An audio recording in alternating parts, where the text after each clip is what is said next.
Of course, that's Whitney Houston's song, I Have Nothing, which was co-written and produced by David Foster.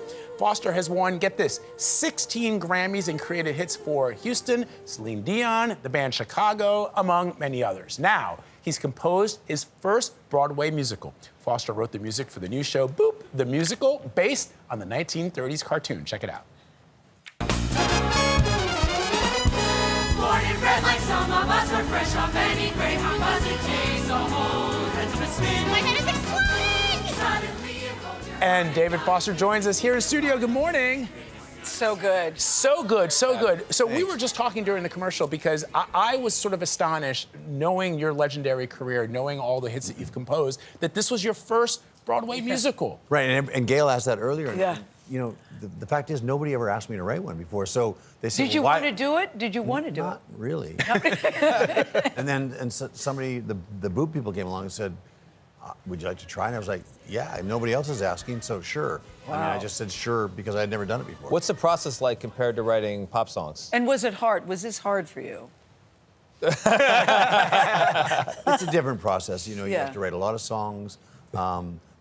First of all, I should mention very quickly the team: Jerry Mitchell, director; Bob Martin, the book writer; Susan Birkenhead, the lyricist. All amazing Broadway veterans. So I had a lot to learn, and it was a fast learning curve. Bill Haber was the producer, along with Mark Johnson. They dragged me along and showed me the way. I know a lot now, 18 years later. 18 years you've been working on this? Oh my But David, gosh. David, when you said you have to write a lot of songs, what does that mean for It you? just What means does you it- write for the scene and then they try it out. And how many songs did you do? 50. 50? 50 songs. Amazing. And Plus. how many are in the show? 18. Wow. Yeah, so I got a few goodies So- that I could maybe pass off to somebody else. Well, that was my fantastic. question. Are you going to pass those songs on to? Well- there's people you are known as a hit maker.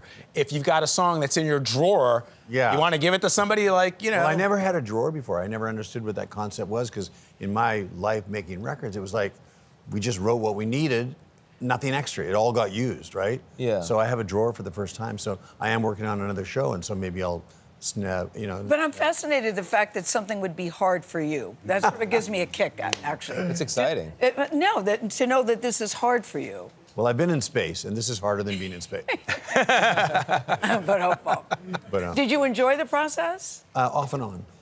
Off and I on? did. Yeah, it's a slugfest. Because, David, you're tough, so that's why I'm wondering what this was like for you. Yeah, I mean, but this is a collaborative process, and the director, Jerry, I mean, rightfully so, he's the boss. Yeah. Yeah. And so he could, you know, in my little world of making records, I was the dictator, you know. Yes, because I don't yes. think Right, making right. records is not a democracy. Right. It's a dictatorship. Right. To get the best results, I feel. Right. But not here. But this is the thing about Betty Boop. I've been saying all morning this boop, boop, we do, because I always thought she was kind of a bubblehead, Yeah. sort of ditzy.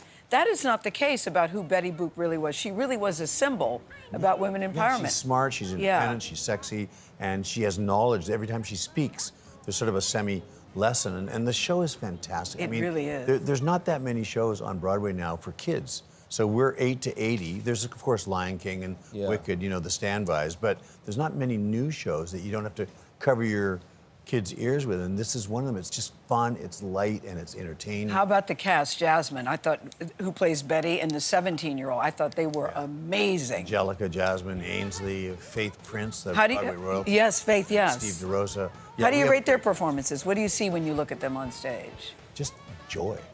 It's just fun from beginning. You don't have to walk out of the theater and scratch your head and go, like, what do they mean by that? What I did went that and mean? saw Maybe Happy Ending yesterday, which was fantastic, incredible, but you sort of walk out going, what was that all about? You know, and not with this. It's just joy. Also, it's a visual feast for the eyes. Can I just say the opening of the second act? Can we talk about that? The costumes, the opening of, I'd never seen anything like Now, that. there was an example of a song. I had an opening song. Yes. That survived in Chicago. Yeah. And we got to the rehearsals here. It was like, Jerry was like, that song's not working anymore. It's like, what? What? Great song. But you know what? In this case, he was right. He was right. The new song that I wrote is better. It goes into the drawer, though, and I'll show them. Yeah, exactly right. David Foster, Bravo, always David. great to have you. Thank you very much. Thanks, You guys. can Father of Sarah and Aaron Foster, who are also killing it on Netflix. And so is Which I 2-year-old enjoy. Rennie. Yes. You can catch both the Just musical saying. on Broadway, happening right now.